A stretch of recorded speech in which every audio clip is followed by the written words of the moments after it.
Sa kabila ng pagtutok sa European clubs tulad ng Barcelona, formal na ang inanyayahan ng PFF si Pedro Fernandez na ipakita ang galing at pusong Pinoy upang maglaro para sa pambansang koponan. Ang ibang detalye alamin sa pag-abante ni Robigel Rivares.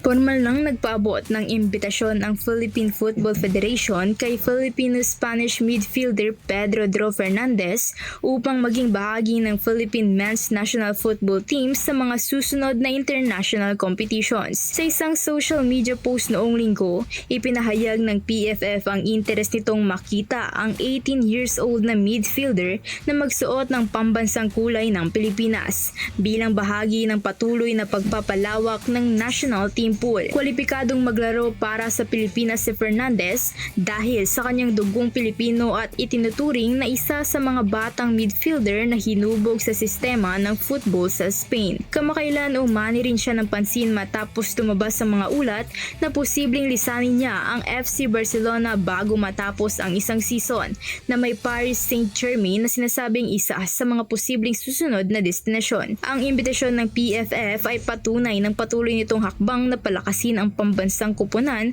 sa pamamagitan ng pagkuha ng mga overseas-based players na may Filipino roots, lalo na yaong dumaraan sa development systems ng mga top European clubs.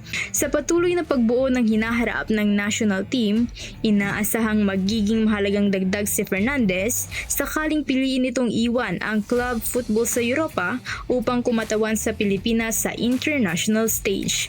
Ako si Robigel Rivares, Abante Sports, nauna.